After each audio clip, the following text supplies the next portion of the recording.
जिनको इसके बारे में आइडिया नहीं है, मैं उनके लिए बता दूं कि इंटरसेप्टर्स उन मिसाइल्स को कहते हैं जो एयर डिफेंस के लिए इस्तेमाल किए जाते हैं। ये दुनिया के अंदर अलग अलग मुल्कों ने अलग अलग सिस्टम बनाए हुए हैं, जैसे कि एस सीरीज़ है रशिया के पास, S-400, S-300। इसी तरह HQ-9 जो है वो सीरीज़ एक है चाइना के पास। पैट्रियट मिसाइल जो है एयर डिफेंस सिस्टम वो अमेरिका के पास है। इसराइल के पास जो है वो आयरन डोम के नाम से एक सिस्टम है। तो दुनिया ने अपने अपने सिस्टम बनाए हुए हैं एयर डिफेंस के लिए। तो इसके जो मिसाइल होते हैं ये नीचे से लॉन्च होते हैं ज़मीन से, और फ़िज़ा से आने वाले मिसाइल को, तैयारे को या ड्रोन को निशाना बनाते हैं, और इन्हें इंटरसेप्टर कहते हैं। ये जो इंटरसेप्टर्स हैं इनके मसले पैदा हो गए हैं अमेरिका के लिए। ये बहुत मुश्किल से बनाए जाते हैं, बड़ी टेक्नोलॉजी इनमें इस्तेमाल होती है, और बाज़ औक़ात पूरे महीने में ये 7, 8, 10 इससे ज़्यादा नहीं बनाए जाते। तो इनके बनाने की रफ्तार बड़ी सुस्त है और इनकी तादाद कम रहती है, और अमेरिका को इसकी किल्लत का सामना करना पड़ रहा है। ये कैसे पता चला, ये मैं आपको बताता हूँ। देखिए, अमेरिका को हमेशा से हमला करने की आदत थी, उन्हें कभी भी हमला रोकने की आदत नहीं रही। यानी वो डिफेंसिव तो कभी हुए ही नहीं, वो हमेशा अटैक कर रहे हैं। आप पिछली आधी सदी या इससे ज़्यादा टाइम निकाल कर देख लें तो अमेरिका ने मुल्कों के ऊपर हमले किए हैं, अमेरिका के ऊपर मुल्कों ने हमले नहीं किए। लिहाजा अमेरिका ने दिफाई साजो सामान बनाने की बजाय ऐसा साजो सामान तैयार किया जिससे दूसरों पे अटैक किया जाता है, और वो मिसाइल उनके पास बहुत सारे हैं, जहाज़ बहुत सारे हैं, हथियार बहुत सारे हैं जिसमें दूसरे मुल्क पे अटैक किया जा सकता है। लेकिन अपने ऊपर होने वाले हमले को कैसे रोकना है, उसके लिए शायद उन्हें अंदाज़ा नहीं था कि कोई उनके ऊपर भी हमला करेगा। अब ये एक नए तरह की सूरत हाल है जिसको सामना करना पड़ रहा है। हालात यहाँ तक चले गए हैं कि यूक्रेन के सदर ने स्टेटमेंट दिया, ज़ेलेंस्की, जिसको याद है कुछ अर्सा पहले जब डोनाल्ड ट्रंप नए नए आए थे तो ज़ेलेंस्की को अपने सामने बिठा के जलील किया था कि ये कपड़े तुम कैसे पहन कर आ गए हो, और जनाब मैं तुमसे बात नहीं करता, और बड़ा डांट दिया था ज़ेलेंस्की को, काफ़ी जलील कर दिया था कि अमेरिका तुम्हें मुफ्त में हथियार दे रहा है और ये कर रहा है वो कर रहा है। तो काफ़ी उसकी बेइज्जती की थी। बाद में यूरोपीय यूनियन ने उसका बुरा भी बनाया था। तो उसी ज़ेलेंस्की से अब अमेरिका ने मदद मांगी है। ज़ेलेंस्की ने कहा कि हमसे अमेरिका ने मदद मांगी है और इंटरसेप्टर्स मांगे हैं, यानी दिफाई साजो सामान मांगा है। हम इस सिलसिले में देखेंगे कि ये हमारे लिए ज़्यादा महंगा ना हो तो हम ज़रूर मदद करेंगे। यानी वो कह रहे हैं देखेंगे जनाब, फिर करेंगे मदद। तो क्योंकि यूक्रेन के पास बहुत सारे हथियार जमा है, स्पेशली एयर डिफेंस के हवाले से, तो अब उनसे मदद मांग रहे हैं। इसका मतलब है किल्लत बहुत ज़्यादा हो गई है मिडल ईस्ट के अंदर। इसराइल के लिए अब जो इंटरसेप्टर मिसाइल्स हैं वो कम होते जा रहे हैं। वाइट हाउस की तर्जुमान ने एक स्टेटमेंट दिया, उस तर्जुमान की स्टेटमेंट को देख के भी इसी बात का आइडिया होता है। तर्जुमान ने यह कहा कि साबिक हुकूमत बड़ी बेवकूफ़ और नालायक थी और वो यहाँ पे मुसल्लत रहे। 4 साल तक अमेरिकन हथियार मुफ्त में यूक्रेन को देते रहे, और ट्रंप ने इस पर माजी में बात भी की है। तो वो पिछली हुकूमत पे बरस पड़े कि जनाब इन्होंने यहाँ से हथियार यूक्रेन को क्यों दिए। तो अब इंटरसेप्टर्स की कमी है। वजह यह है कि ईरान के ड्रोन्स ने बहुत सारे इंटरसेप्टर मिसाइल ज़ाया करवा दिए। ड्रोन आपको पता है $20,000 का, इंटरसेप्टर $1 लाख से शुरू होते हैं, $4 लाख तक भी जाते हैं। तो ये बहुत महंगे हैं। अब मिलियंस खर्च किए जा रहे हैं सिर्फ ड्रोन्स को रोकने के लिए। तो ये बड़ी ज़्यादती है, बहुत बुरा हो रहा है अमेरिका के साथ और अमेरिका के इत्तहादियों के साथ।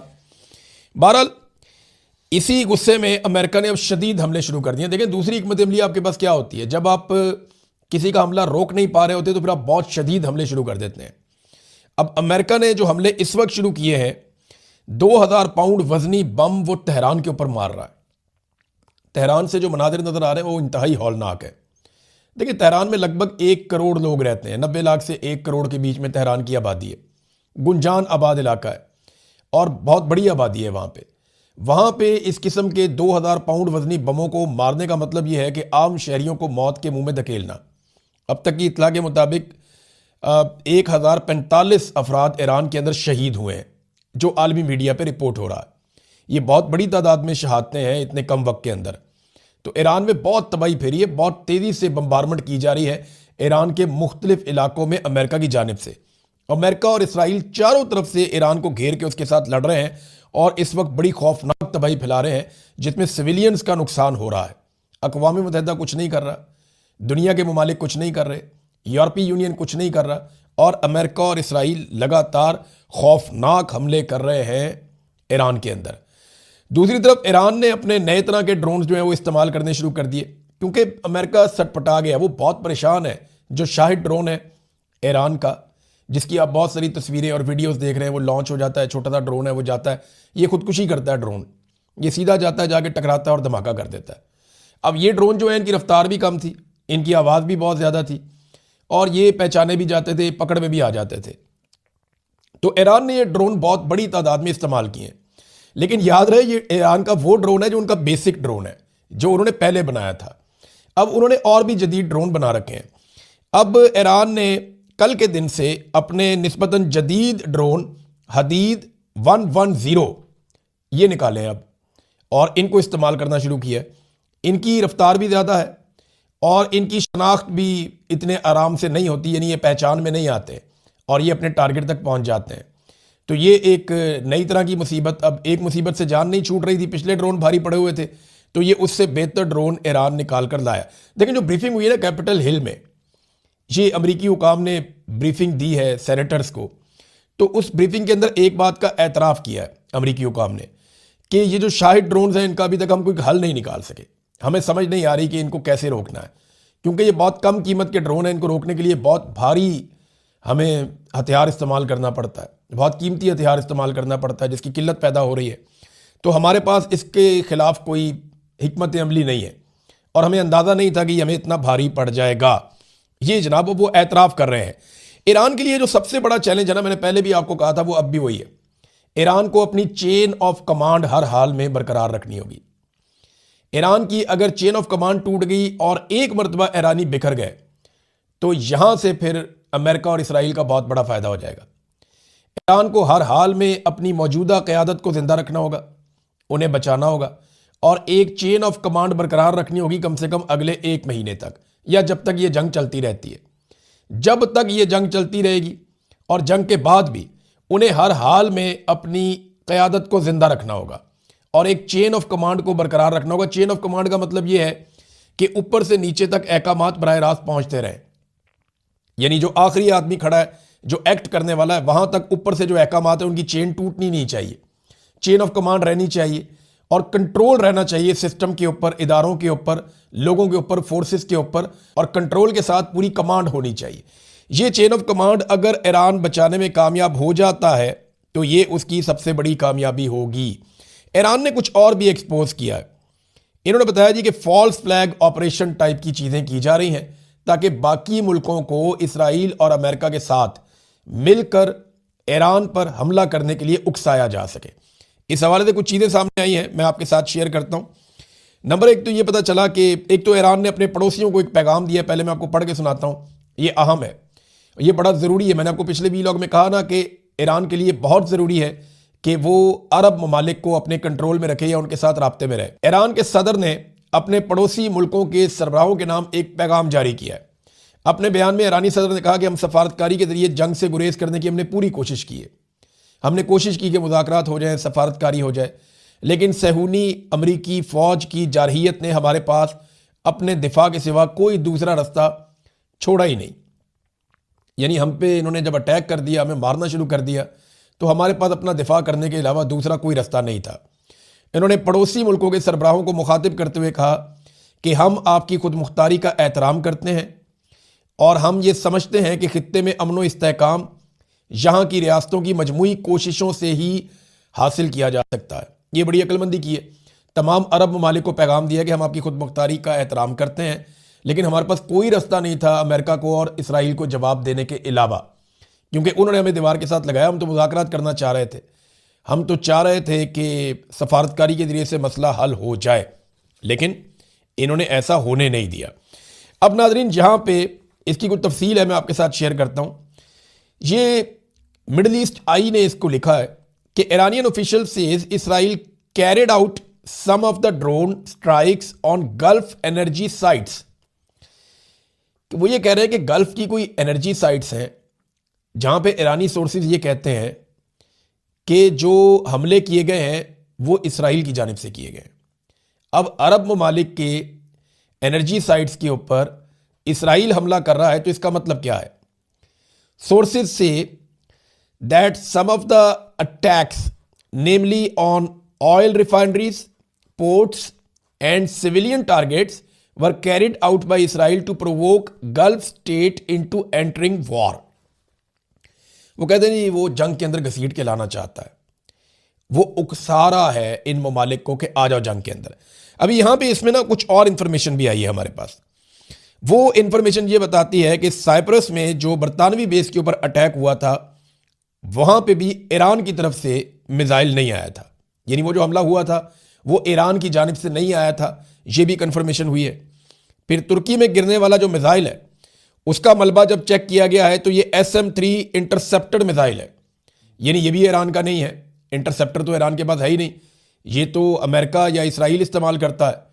तो ये वहां पे आया, तो तुर्की के अंदर भी जो मलबा गिरा, तो अब कोशिश ये कर रहा है इसराइल के किसी तरह से उकसा के, और इससे पहले कुछ बंदे पकड़े गए कतर में और सऊदी अरब में जो मुसाद के लिए काम कर रहे थे, उन्हें गिरफ्तार कर लिया गया और वो बम लगाने के मंसूबे बना रहे थे इन दोनों मुल्कों में, और वो पकड़े गए।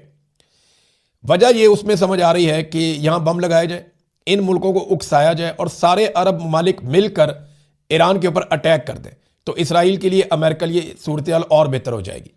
अब ये नाजरीन एक फॉल्स फ्लैग ऑपरेशन टाइप की सूरत हाल पैदा की जा रही है, लेकिन ईरान ने इसमें ना सिर्फ खबरदार किया है बल्कि अपने पड़ोसियों के नाम एक पैगाम भी वाज़े तौर पे उन्होंने जारी कर दिया है।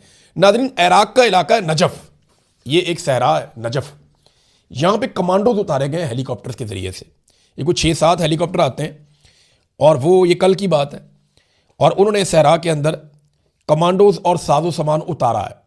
इसके बारे में जब उन्हें इंफॉर्मेशन मिली तो उन्होंने अपनी जासूसों की एक टोली रवाना की, अपनी फ़ौज की, इराक ने, इराकी ऑफिशियल्स ने, कि जाके चेक करके आओ कि ये कौन लोग हैं। और उस टोली के ऊपर अटैक हो गया जिसमें 2 लोग उनके शदीद जख्मी हो गए और एक फ़ौजी उनका जाँ बहक हो गया। तो इराक इसके ऊपर इन्वेस्टिगेशन कर रहा है। अब जो अब तक इसके बारे में पता चला है, ये कंफर्मेशन नहीं है, लेकिन ये पता चला है कि ये अमेरिकन और इसराइली कमांडो हो सकते हैं जिन्हें साजो सामान के साथ उतारा गया है, या कोई और मलेशिया हो सकती है जिनके लोग उनके लिए काम कर रहे हैं, अमेरिका और इसराइल के लिए। बहरहाल हेलीकॉप्टर के जरिए से इनको उतारा गया है और इनके पास जदीद आलात हैं, कुछ साजो सामान है जंगी, और बहुत मुमकिन है ये कि मलेशिया जो लड़ना चाह रही हैं ईरान के साथ, ये उनको हथियार फराहम करें और जो निगरानी के आलात हैं वो भी यहाँ पे इस इलाके में लगाए जाएं ताकि ईरान के खिलाफ इस सारी सूरत हाल को इस्तेमाल किया जा सके। तो देखें, ये ईरान के ऊपर कुर्दों ने भी अटैक किया है, और जो कुर्द हैं ये बड़े सख्त गिर हैं, बड़े ज़बरदस्त लड़ते हैं और शानदार लड़ाके हैं। ये सलाहुद्दीन अयूबी जो है वो कुर्द थे और इन्होंने यरूशलेम को फतह किया था। तो कुर्द बड़े लड़ाका हैं, बड़े शानदार लड़ने वाले लोग हैं। तो कुर्द जो है ना, ये तुर्की की, ईरान की, ये जो सरहदी इलाके हैं, कुछ इराक, कुछ शाम, ये इन इलाकों के अंदर ये बसते हैं। तो कुर्दों ने अटैक शुरू कर दिया है और उनको भारी हथियार फराहम किए गए हैं अमेरिका की जानिब से, इत्तेहादियों की जानिब से, कि ईरानी फोर्सेस के ऊपर अटैक करो। तो वहाँ पे एक जंग जैसी सूरत हाल लग गई है और इस सूरत हाल में अमेरिका की जानिब से फ़िज़ाई मदद भी की जा रही है, इसराइल की जानिब से फ़िज़ाई हमले भी किए जा रहे हैं। जहाँ पे कुर्दों को मुश्किल आती है वहाँ पे हमले किए जाते हैं। तो ईरान को चारों तरफ से घेर के मारने की कोशिश कर रहे हैं इसराइल और अमेरिका। देखिए, हम आपको ये तो बताते हैं कि ईरान के हथियार काबू नहीं आ रहे, हम ये भी बताते हैं कि वहाँ पैसे का मुवाजना भी कोई नहीं है, ईरान बहुत सस्ते में काम निपटा रहा है। हम ये भी बताते हैं कि कम वसाइल के बावजूद ईरान ने बड़ी मुश्किल सूरत हाल के बावजूद बड़ा अच्छा परफॉर्म किया है। लेकिन हमें ये याद रखना पड़ेगा कि आज भी ज़्यादा नुकसान ईरान का हो रहा है, आज भी एक बड़ा नुकसान हो रहा है। माली एतबार से अगर आप देखें तो गल्फ ममालिक का बहुत नुकसान हो गया, $3 अरब का तो सीधा सीधा इसराइल का नुकसान हो गया, और बाकी जो नुकसान हो रहा है उसका तखमीना बाद में लगा लेंगे। जो अमेरिकन का नुकसान हो रहा है वो आपके साथ है, और जो क्रेडिबिलिटी इनकी जा रही है, जो इज्जत इनकी खराब हो रही है, वो भी आपके सामने। अमेरिकन तैयारे भी एक एक करके गिर रहे हैं। तो ये अमेरिका के लिए बड़ी शर्मिंदगी वाली सूरत हाल है। नाजरीन, प्यूटन भी अब मैदान में आ गए हैं, क्योंकि देखें जो इन्हिसार है ना गैस का, यूरोपीय यूनियन देखें वो बहुत काम करते हैं, उनकी बहुत सारी फैक्ट्रियाँ चलती हैं, बहुत सारा बिजनेस करते हैं पूरी दुनिया में। तो यूरोपीय यूनियन के जो ममालिक हैं वो बड़े तरक्की याफ्ता ममालिक हैं और उन्हें गैस की ज़रूरत है। अब वो गैस की ज़रूरत पूरी करते हैं, कुछ नॉर्वे से लेते हैं, कुछ अमेरिका से लेते हैं, कुछ आज़रबाईजान से लेते हैं, वो रशिया से लेते हैं। और रशिया से उन्होंने गैस लेना कम किया था। रशिया की गैस पाइपलाइन आती है बाकायदा यूरोपीय यूनियन तक, रशिया से लेकर। तो रशिया की गैस उन्होंने कोशिश की कि वो कम खरीदें और कतर से गैस लेना शुरू करें, ताकि रशिया को यूक्रेन के साथ लड़ाई करने के बदले में थोड़ा सबक सिखाया जा सके। अब हुआ यह है कि कतर से तो गैस आना बंद हो गई, कतर ने पाकिस्तान के साथ भी अपना मुआहदा मुअत्तल कर दिया। ये पाकिस्तान के लिए एक नई मुसीबत बन गई है। लड़ाई उधर हो रही है, मुसीबत पाकिस्तान के लिए बन रही है, क्योंकि पाकिस्तान ने कतर के साथ 5 अरब और 60 करोड़ डॉलर का एक मुआहदा कर रखा था एलएनजी का, और हर महीने कोई 9 कार्गोज आते थे एलएनजी के, जो हम सप्लाई देते हैं पूरे पाकिस्तान में, कारखानों को भी, फैक्ट्रियों